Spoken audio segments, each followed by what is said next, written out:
Bonjour et bienvenue dans cette nouvelle vidéo. Aujourd'hui, nous avons un témoignage. Bonjour Alexandra. Bonjour, Est-ce que tu pourrais te présenter en quelques mots? donc je m'appelle Alexandra, j'ai 38 ans, je suis maman de 2 enfants, je suis mariée et je suis infirmière libérale. D'accord. Tu voulais nous partager un témoignage par rapport à notre rencontre. Mhm. J'étais venu harmoniser la maison par rapport à une hernie discale. Oui, Donc, quels étaient tes symptômes à l'époque? C'était il y a 2 ans à peu près? oui. Mhm. Donc à l'époque, j'attendais de me faire opérer. On s'est vu au mois de septembre et je devais me faire opérer au mois de novembre. Oui. Mes symptômes, c'était plus des paresthésies, en fait, une perte de sensibilité au niveau des jambes et qui montait progressivement jusqu'au bassin, D'accord. avec des fourmillements dans les jambes. Voilà, une perte de sensibilité, de sensation au niveau des jambes. D'accord. Et pour la médecine, du coup, c'était opération? C'était l'opération parce que j'avais donc une hernie discale dorsale qui a été difficile à trouver parce qu'elle est assez rare. Il n'y a que 2% de la population qui est touchée par cette hernie parce qu'elle est très haute dans la colonne. Et il y avait une compression de la moelle épinière. D'accord. Qu'est-ce que tu as fait avant qu'on se rencontre? Que tu as été voir des gens? Alors, médecin? Oui, des médecins. Des médecins, ou alors, des médecines parallèles. Alors, avant de te voir, donc le diagnostic a été posé donc, par un radiologue. Oui. Ensuite, je suis partie une première fois en urgence à Lyon sur un conseil d'un médecin qui travaillait là-bas. Et puis finalement, le médecin qui opérait très bien cette hernie, comme elle était assez rare, était en vacances. Donc du coup, ils m'ont dit non, de revenir plus tard. Donc je l'ai reconsulté et ensuite ils ont reprogrammé l'intervention après, donc au mois de novembre. Et en attendant, oui, j'avais après que le diagnostic ait été posé, donc j'ai vu une énergéticienne, voilà, praticienne bien-être. Oui. Voilà, avant toi. D'accord. Et un kinésiologue, c'est ça? Et un kinésiologue, oui. Et qu'est-ce qui en est ressorti de tout ça? Alors, il y a déjà eu, on a déjà enlevé beaucoup de choses avec, donc je l'ai vue 2 fois, la praticienne. Donc elle, sur le plan physique, elle a fait donc une méthode de Bowen, oui, qui m'a libéré beaucoup de choses sur 3 semaines. Et après, mes symptômes revenaient. Beaucoup de choses, c'était des émotions? C'était un mélange, c'était corporel. J'ai eu une libération, je me sentais beaucoup mieux dans mon corps, j'avais moins de symptômes. Oui. Et après, au niveau émotionnel, oui. Alors quand on s'est vu, donc je suis venu harmoniser ta maison. Oui. Je ne me rappelle plus du tout ce que je t'ai dit. Mais... Alors en fait, au départ, moi donc c'est la praticienne bien-être qui m'avait conseillé de venir, que tu viennes à la maison parce que je l'avais appelée une fois en panique parce que je sentais que mes symptômes revenaient vraiment fort et j'avais vraiment peur de me paralyser. Et donc elle m'avait pas expliqué vraiment en quoi ça consistait. Et puis du coup, en désespoir de tout ça, oui, j'ai dit oui, je vais quand même te faire venir. Mais pour moi, c'était pas parce que j'avais exprimé qu'au moment où j'étais mal, je sentais qu'on m'appuyait comme si quelqu'un m'appuyait sur le cou comme ça. Et donc moi, je t'avais fait venir en plus dans l'espoir de m'apporter un bien-être corporel. Un bien-être physique. Mais pas trop sur la maison, toi tu étais bien dans ta maison. Oui. C'est pas tant la maison, c'était vraiment par rapport à toi. Oui, oui. Qui est lié à la maison, mais c'est un ensemble. Voilà. Donc qu'est-ce qui s'est passé après ce nettoyage maison, donc ton nettoyage? Alors le nettoyage maison, c'est vrai que quand tu es venu, donc tu m'as expliqué qu'il y avait des choses, effectivement, on a trouvé rapidement les choses qui étaient entreposées dans la maison, c'était des affaires qui appartenaient à mes grands-parents. Donc on a jeté ces choses-là. Je me suis blessée au moment où tu m'avais dit de faire très attention pour enlever ces choses-là. On faisait un peu le tour, tu faisais le tour de la maison pour nettoyer justement, et là c'est là que ça m'est venu effectivement quand je passais de la terrasse donc de l'extérieur à l'intérieur de la maison, je sentais une odeur de putréfaction. Donc ça faisait 3 ans que je la sentais cette odeur, donc j'en avais parlé à mon mari qui m'avait dit, on avait cherché s'il y avait quelque chose de pourri, mais on s'est dit au bout de 3 ans, oui, tu as tout nettoyé, voilà, c'était pas, mais sans chercher plus. Et donc c'est là que j'ai pensé à t'en parler en te disant, voilà, tiens, quand je passe de là à là, je sens cette odeur. Donc on a nettoyé ce truc-là, et après l'odeur de putréfaction. Non, je ne l'ai plus ressenti. Non. C'est fini. Donc c'est tout un tas de trucs qui s'entassent en fait, qui s'entassent sur ton dos, qui tassent. Donc il faut enlever la première couche de l'oignon et après enlever les petites couches. Est-ce que tu as ressenti un bien-être direct quand je suis partie? Ça s'est fait au bout de combien de temps? Quand tu es partie, ça a été un bouleversement parce que c'était très violent, tout ce que tu avais retrouvé des choses très anciennes de moi, de mon histoire. Tu m'avais expliqué que cette hernie discale n'était pas là par hasard, et en fait je commençais à comprendre, à dénouer tout ce qui se passait, mais c'était pour moi la maladie c'était pas ça, c'était le fruit du hasard et c'était pas un enchevêtrement de choses comme ça de notre vie qui pouvait conduire à une maladie. Donc en fait ça bouleversait toutes mes croyances, tout. Donc quand tu es partie, non, je me souviens avoir fermé la porte, avoir regardé partir et après on s'était mis à table et j'étais plus là, quoi. Ça commençait déjà de changer. Enfin, il y a eu beaucoup d'informations. Je me sentais pas bien, non, quand tu es partie, il y avait beaucoup de... Il y a eu beaucoup d'informations. Oui. Et les semaines qui ont suivi? Les semaines qui ont suivi, donc j'ai tout de suite mis en place ton programme, avec des lectures, avec des vidéos, avec un régime alimentaire. Donc voilà, j'ai mis tout ça en place. Et après, au bout de semaine après semaine, je sentais qu'au niveau de mon corps, là, de nouveau, mes symptômes régressaient. Donc, et puis je me sentais beaucoup mieux. J'avais l'impression vraiment donc je lisais des choses aussi de médecine chinoise, etc. Et donc je sentais que pour moi, j'étais en train de guérir, quoi, oui. Alors que c'est pas quelque chose que j'envisageais du tout au début, quoi. Tu m'avais appelé, tu m'avais parlé de ta peau, que tu m'avais dit, alors je ne sais plus combien de temps après, que tu avais retrouvé une peau...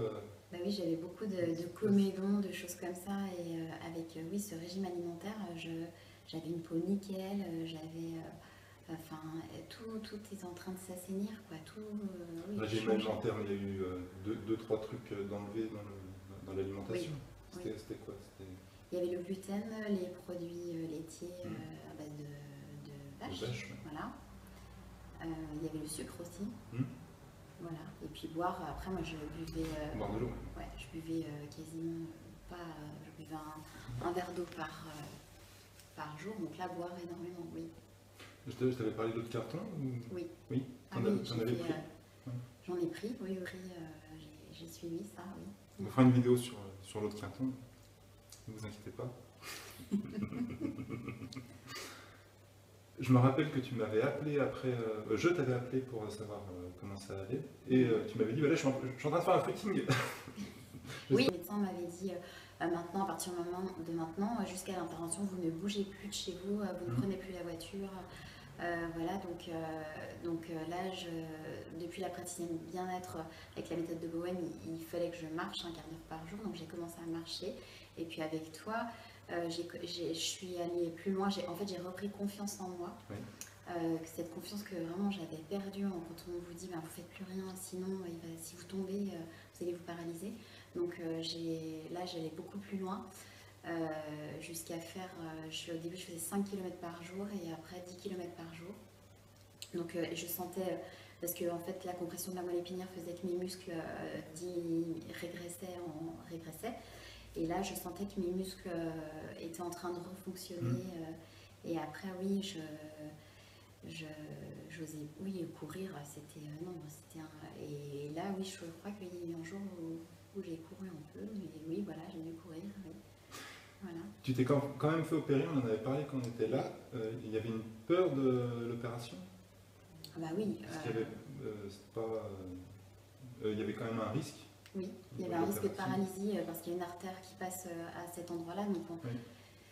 Donc j'ai fait une artériographie pour visualiser où cette artère était positionnée, et du coup elle passait pas sur le trajet de là où il devait intervenir, donc du coup ça enlevait déjà ce risque-là.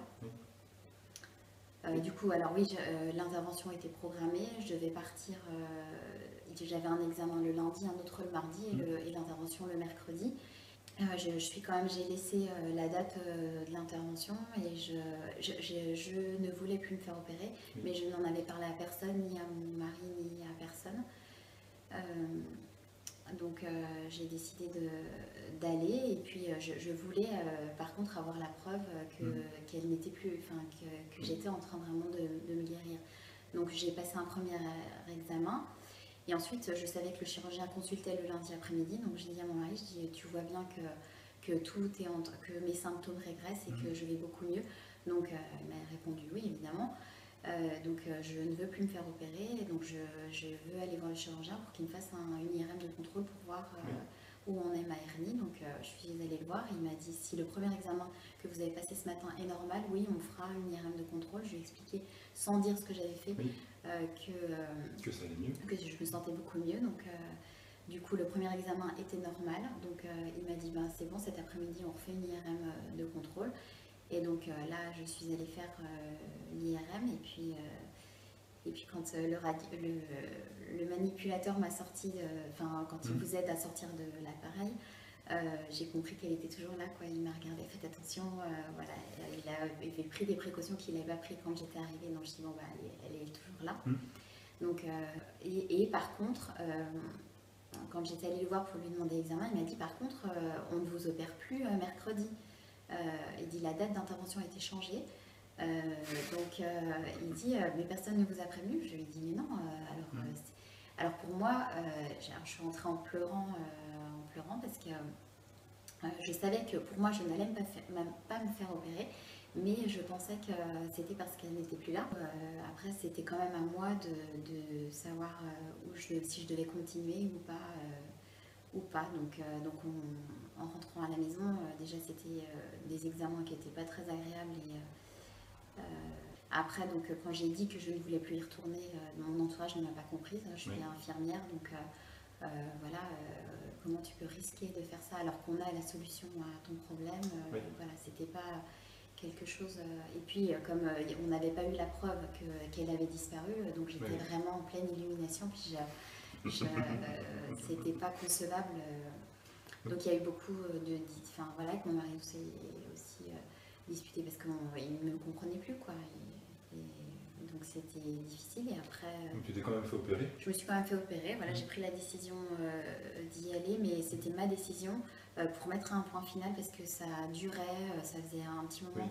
Et aussi pour rassurer la famille, comme ça il y a quelque chose de bien terre à terre. Quelque part, je pense que oui, je l'ai fait pour tout le monde, parce que ça faisait des mois que tout le monde ça se traite. Donc oui, j'y suis allée pour me libérer moi et libérer.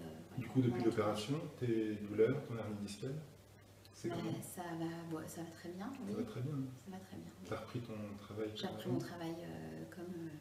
Oui, l'hernie discale, donc ça te tasse le dos, donc en fait tu t'en mets plein le dos. Ah oui. Ah bah, puis là, pour le coup, oui, j'ai fait ce qu'il fallait. Donc on s'en met plein le dos par rapport au travail, à la famille, enfin des tas de choses. Bah là, c'est mon travail vraiment qui avait pris et j'avais laissé, voilà. C'était mon travail, mes enfants, ma famille, mes enfants, mon mari. Et donc là, voilà, on a remis les choses dans l'ordre. Dans l'ordre. Oui. Qu'est-ce que tu conseillerais à quelqu'un qui a une hernie discale, par exemple? Qu'est-ce qu'il peut faire, lui, maintenant, pour améliorer les choses? Comprendre la cause. Voilà, c'est la base. Et donc après, en fonction de ses croyances, je pense qu'au début, j'étais vraiment, oui, quand j'ai vécu tout ça, j'étais anti-médecine. Et après, je me suis rendu compte que quand même la médecine, quand vous êtes guidé, vous allez vers les bons spécialistes, vous êtes guidé vers les bonnes personnes. Donc là, j'avais la médecine et j'avais le corps et j'avais l'esprit, quoi. J'ai été guidée des deux façons. Donc c'est complémentaire, c'est vraiment, voilà, on prend tout. On prend le tout. On prend la médecine aussi, mais on prend aussi du coup les causes émotionnelles par rapport à l'esprit. Voilà. Ouais, je pense et du coup, le mix choses. des deux, du coup, peut vraiment améliorer. Ne jamais être contre quelque chose, mais du coup, de prendre l'avis de plusieurs spécialistes. Je vois énormément de personnes qui sont dirigées et ça fonctionne quand on a compris qu'un médicament n'était pas miracle et qu'il y a des choses à comprendre. En fait, chacun est unique et du coup, on ne peut pas... Il n'y a pas de méthode miracle. Il n'y a pas de méthode miracle pour... on ne peut pas reproduire toutes ces méthodes sur toute la population, parce que chacun est unique. Voilà. Donc c'est à chacun de faire son propre chemin et de trouver ce qui lui correspond. Exactement. Et après, c'est l'intention qu'on met sur quand on débute une prise en charge comme j'ai fait avec toi. Je pense que tu m'avais donné l'eau de Quinton, j'aurais bu de la piscine, je pense que ça aurait été la même chose. C'est l'intention que j'ai mis. C'était la seule chose qu'on me proposait. La médecine me le proposait. Pour moi, la médecine m'a laissé tomber au moment où j'en ai eu besoin. Donc, je n'avais que ça. Donc, moi, je mettais une intention tellement forte sur ce produit. Je buvais de l'eau de Quinton et du vinaigre de cidre aussi pour faire dissoudre la hernie. Et l'eau de Quinton pour regonfler le disque. Voilà. Et du coup, j'avais cette intention-là. Et c'est le pouvoir de notre cerveau, quoi. Il y a 10% de conscient, 90% d'inconscient. Et j'ai mis une intention très, très forte sur tout ce que j'avais à faire, quoi. Après, j'ai compris bien longtemps après qu'il n'y a pas de baguette magique. Qu'il n'y a pas de baguette magique, c'est 50-50, c'est comme en médecine, hein. Chacun fait ce qu'il a à faire, mais nous, on a notre part, faut pas rester passif, il faut vraiment être actif de sa santé. Et, changer les habitudes de vie. Oui, aussi. Quoi, donc oui, des choses simples. Oui, simple. Et oui, simple. La vie est simple. Notre mental est compliqué, mais la vie est simple. Oui, tellement. On se met énormément de barrières alors que l'essentiel est là déjà. Déjà présent. Merci Alexandra pour ce témoignage. Plaisir. Et puis tu nous diras comment ça évolue tes projets. Oui. Belle journée, à bientôt.